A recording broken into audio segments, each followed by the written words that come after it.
guys out here. 50-yard line, Rigger Precision Rifle 22. I got 5 different types of ammo. Click here and check out my review of it that I did a couple months ago. And today I'm just out trying out 5 new types of ammo, seeing how they do. I've got the rifle with a Rough Zero with CCI Blazer. Put a different scope on there. Put a Vortex Viper 4-16. Gives me a little bit finer reticle on there, so easy to shoot, precision. This is going to be about group size. This is not going to be about bullseye because it is not zeroed for this ammo. Without further ado. Okay, as you can see, we got 5 different boxes of ammo, several different magazines. I've got 5 targets down range. I'm going to be shooting 5 5-shot groups at each target. We are going to be starting off with Federal Premium Target. And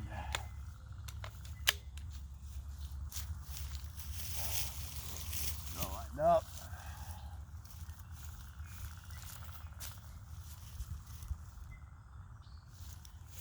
And if it's just a touch too high,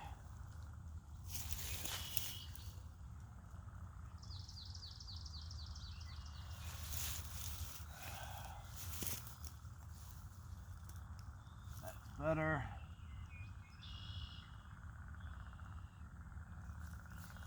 And here we go.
Next is going to be Federal Premium Hunter's Match. Target number 2.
That was odd.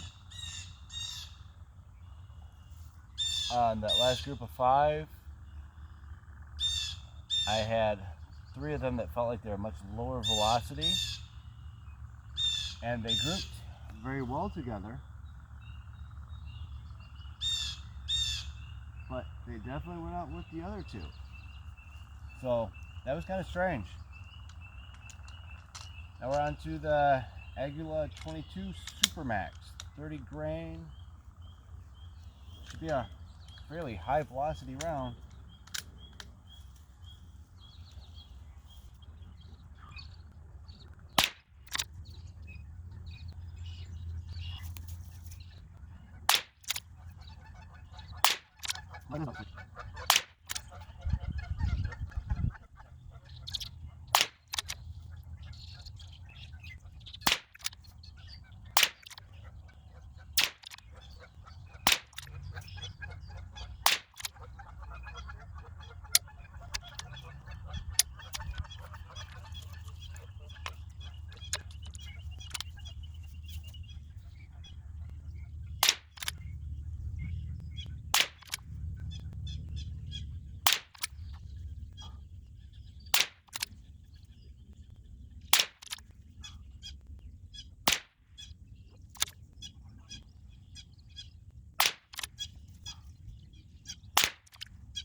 Okay, next is going to be the Aguila Interceptor, 40 grain.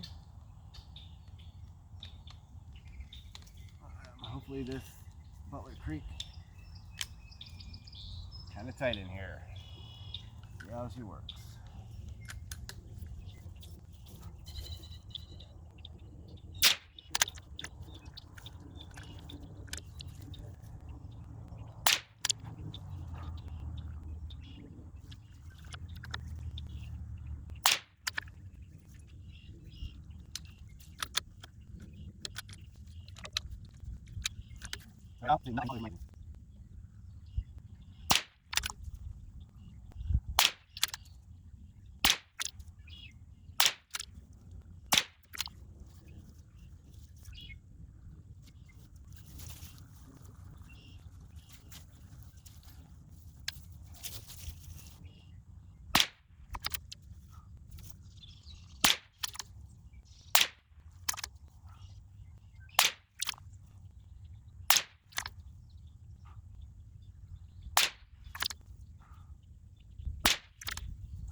Tell you right now, the Precision Rimfire is not a fan of the Butler Creek 25 round magazine.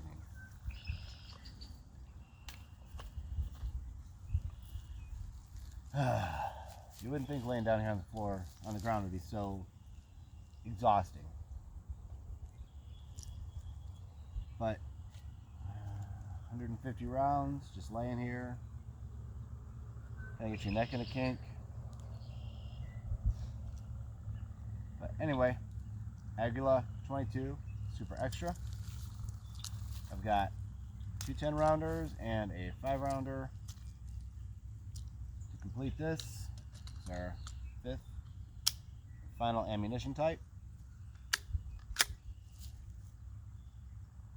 Let's get to it. Oh. Gotta love inexpensive tripods because they don't always do what you want them to do. Brought to you by Shooting on a Budget.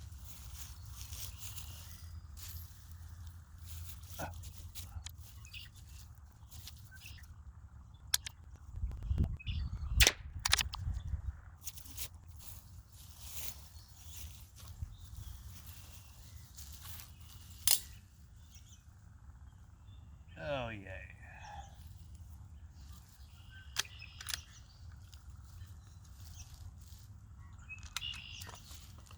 Bear with me for a second.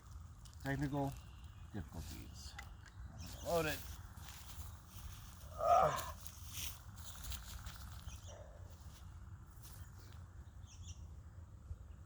Trying to load my bipod.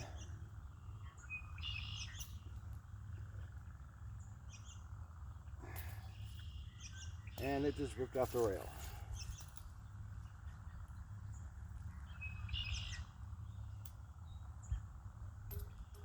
So let's move it.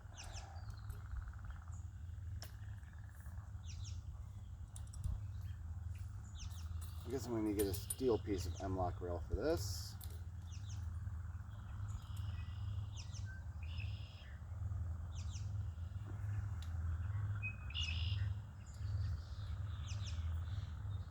Oh.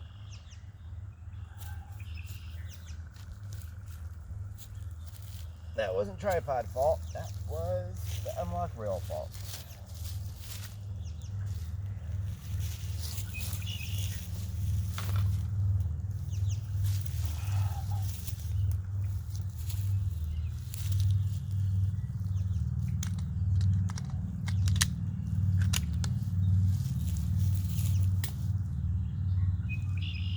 Well, that's going to be a no-go at this station. So, looks like the Aguila Super Extra is not going to be tested today due to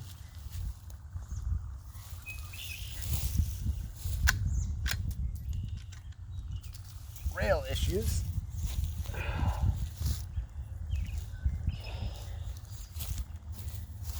As you see, down here, my rail and my bipod mount are no longer cohesive units. So we're going to end our testing there for today. We will come back out and give the Super Extra a chance on another day.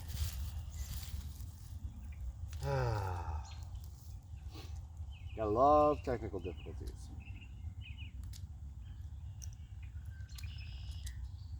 What we'll do is we'll go down, see the targets, see how they look, and do my final thoughts. Okay, final thoughts. Number one, I don't think I'm shooting that good today. Look at these targets. And I can see where I was definitely getting tired, but I still ended up some decent looking groups. Some that are just all over the place. When I mentioned the Federal Hunter Premium, that I had a few that were really low velocity, or felt low, sounded low. Those were these three right here. And I've got better pictures of these. I've got a ballistic calculator that I took pictures of all this. These are the two that sounded standard velocity. They are higher velocity ammo. But those two are touching. These three are on a ½ inch at 50 yards, so approximately 1 MOA.